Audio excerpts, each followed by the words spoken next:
So again, we'll talk about cystinosis to keep up with the theme. It's another rare disease. And again, you have a nephrologist talking about a rare disease because of the manifestation here. The severe manifestation is in the kidney, but you can see also it affect the whole body. So it's rare. It's about 1 in 25,000 live birth, and it's classified as a lysosomal disorder. In UAE, probably we have between SKMC, Tawam, and Jalila, Dr. Lai, probably we have 15 patients in the whole UAE with a known case of cystinosis. Probably some of them, maybe we have an underdiagnosed patient. So the main problem is the cysteine accumulation in the cell, which is a disulfide amino acid supposed to leave the lysosome via a transport protein, membrane proteins called cysteine, which is again 7-unit or 7-domain transmembranous protein. It's like a gate for cysteine to leave the lysosome out. It's an inherited disease, and the gene was discovered in 1998. They called it CTNS on chromosome 17.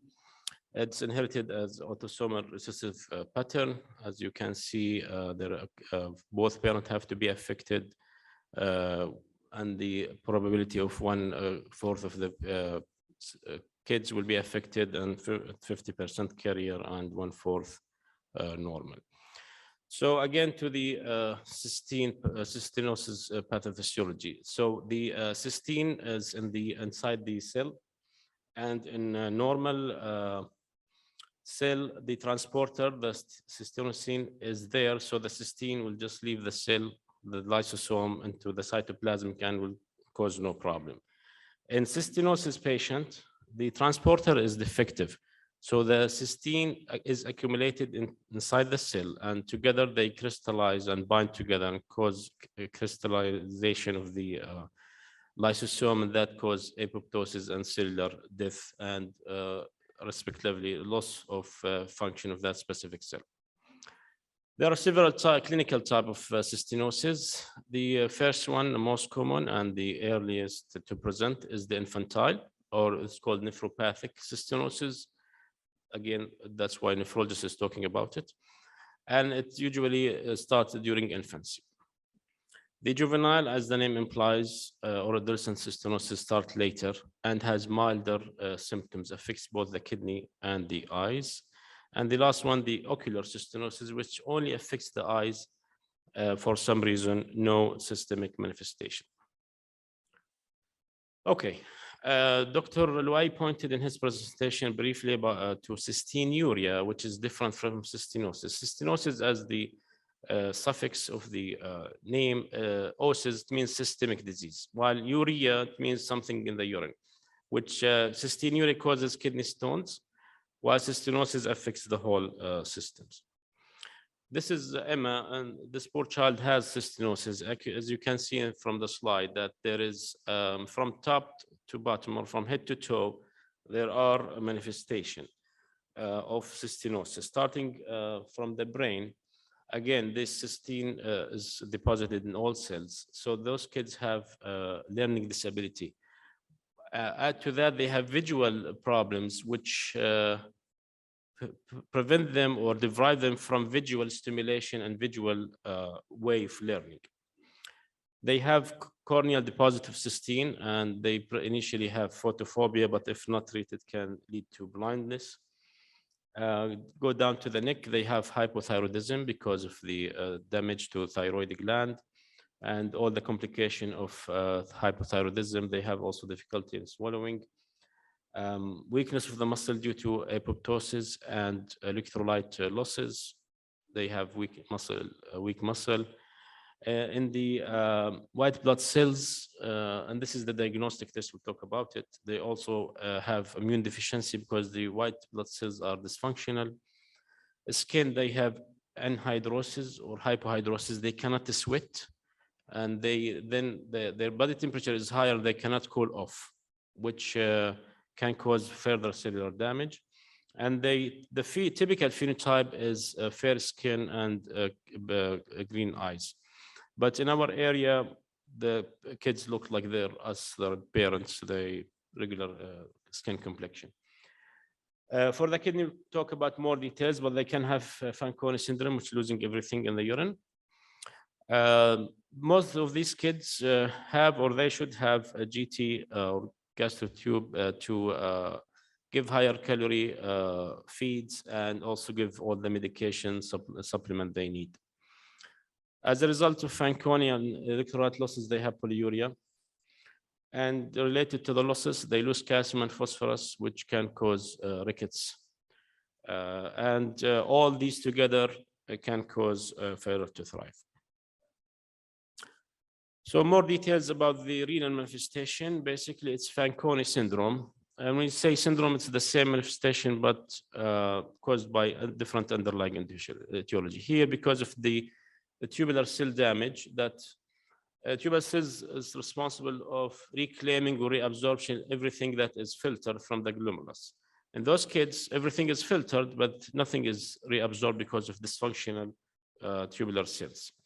So those kids lose a lot of salts. So it's the behavior tend to go toward craving salty and spicy food. I have patient Fanconi, they like, I'm not making any commercial, but like they like the green Lay's chips because it's salt and vinegar. So that satisfies their craving, specifically salt and spicy. But that they do it because they lose all the salt, so they need to have higher salt intake. Okay, with the salt intake, high salt losses, they also drink a lot and they void a lot because the salt loss in the urine will drag the solute losses will drag the solvent, which is the water. This leads to frequent dehydration and elevated body temperature because they cannot cool off again. They also lose, in addition to the electrolyte, they lose protein, glucose, amino acid, all lost in the urine. Electrolytes specifically, they lose calcium and magnesium and phosphorus, and that's again leads to development of rickets. And if in severe drop in calcium, they can have tetany, and all these losses cause eventually growth failure. This is a clinical diagnosis and radiological signs also of rickets. You can see the bone is bowing and the fried bone on the growth plate. Those kids, again, they have poor growth and they have their own curve. So you can see on the curve here that the cystinosis patients have a curve that run parallel but lower to the normal growth curve. And you can see it's far away from the third percentile, the lowest accepted normal growth rate in kids. We'll switch gear to talk about the eye manifestation because it really affects the quality of life, the learning process also. So what happens, the cysteine deposit in the cornea and can start very early during infancy. Earliest sign, photophobia, and then they can have erosion and pain of the eyes, visual impairment and scarring, glaucoma, reduced color vision, reduced night vision, reduced contrast sensitivity, and field loss, central vision loss, and papillary edema. So a lot of eye manifestation. That's why those kids should be always checked up on a regular basis by ophthalmology. Okay, so you suspected the cystinosis in a child because of either failure to thrive, because of eye findings, or because of lab findings like hypokalemia, hypophosphatemia, or hypocalcemia. So what to do? You need to confirm the diagnosis by checking the intracellular cysteine. We send it in WBC, white blood cysteine level, usually elevated, and that's the diagnostic test. And even after diagnosis, we repeat the test to see the efficacy of the treatment. Okay, or you can send it to the ophthalmologist and they see this. The cornea should be clear and transparent. As you can see, it's like full of crystal, cysteine crystal here. So that prevents cause the photophobia and cause all the eye manifestation. And you can see here also keratopathy and corneal nevascularization from the origin. I'm not sure if you can see the vessel going into the cornea, which is totally abnormal. The cornea should be transparent and nothing goes into it. Okay, this disease can diagnose prenatally if we have an case or suspicion in based on family history. So it could be a colonic villus sampling to look for the cysteine level, the earliest this, and then end of first trimester could be amniotic fluid cell culture. At birth, the placenta can be checked for cysteine level. Any of these samples can be sent for molecular diagnosis if we have a mutation from previous sibling. Okay, so now move to the therapy. So we have direct therapy and we have supportive therapy. The direct therapy that is directed toward the main cause, which is the missing transporter protein. So the medication is called cysteine, and it's an oral medication that has to be given every 6 hours. So compliance is not easy. That's why GT or gastric tube can help those patients. You can see the list of bad side effects, which really affects the kids and very noticeable, and especially in teenager group, they are very sensitive to their body image, to their smell. So a teenager can stop taking the medication because someone told me they are smelly. And the smell is really bad. It's rotten eggs because it has sulfur in it. That's the cause of the bad smell. It can come from the mouth as halitosis or through the skin with the sweat. It tastes terrible. That's why it's better to give it through the GT and can cause nausea and vomiting. But unfortunately, it's the only direct therapy available now. This is how it works. The cysteine binds to the cysteine inside the lysosome, and it changes its shape to allow it to leave from another gate. So in this case, no accumulation, and if there is accumulation, there is some reversibility. The accumulated cysteine will leave the lysosome, and then no cellular damage or no apoptosis will happen. The supportive treatment, mostly based on the manifestation, mostly renal. Again, they lose everything in the urine, so we have to replace what they're losing, salt and water. We try to decrease the losses by decreasing the GFR. And this is one of the rare times you hear a nephrologist asking you to give indomethacin or non-steroidal in general to the patient. Typically, we tell parents don't give non-steroidal to our patients. But indomethacin on purpose decrease the GFR to decrease the losses, to decrease the supplement required, and to decrease the manifestation. But because we do a lot of changes, we have to do a lot of labs. They need frequent labs. They need close follow-up. And we can also get help from our colleague for the growth and vitamin D and thyroxine replacement by the endocrine. Feeding tube, again, we mentioned that. Orthopedic when they have bone deformities. And if that all fails, they develop end-stage disease, then we need to do the dialysis or transplant. Now, transplant will solve the renal manifestation only because the kidney, hopefully we got it from a healthy donor, has the cysteine protein that will take care of the cysteine, get it out of the cell. But the other organs are still missing the cysteine. So the systemic manifestation will remain there. So the patient still needs to take the medication, but the renal manifestation is, let's say, cured by transplantation. Long term, what happens to those patients? This curve compares patients who are normal, comparing kidney function in patients who are normal from 0 to 20 years of age. Another group, patients who are on cysteine and compliant. Patients who are on cysteine and either not compliant or they have partial treatment because of the availability or inavailability of the medication. And the last curve, patients who are not on treatment. As you can see, the GFR in the normal people remains above 100 by the age of 20 years.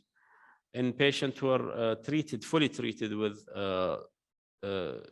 cysteine, their GFR is maintained around 60, which is CKD, borderline CKD3, CKD2. Partially treated patients have worsened kidney function with a GFR of down to 20, which is CKD4. Those are not treated, they have below 20, and they can develop end-stage disease. That's from kidney point of view. Also, they can have myopathy because of muscle atrophy, and any muscle disease can cause joint disease. So they have joint deformities. You can see the missing muscle mass in both hands of this patient.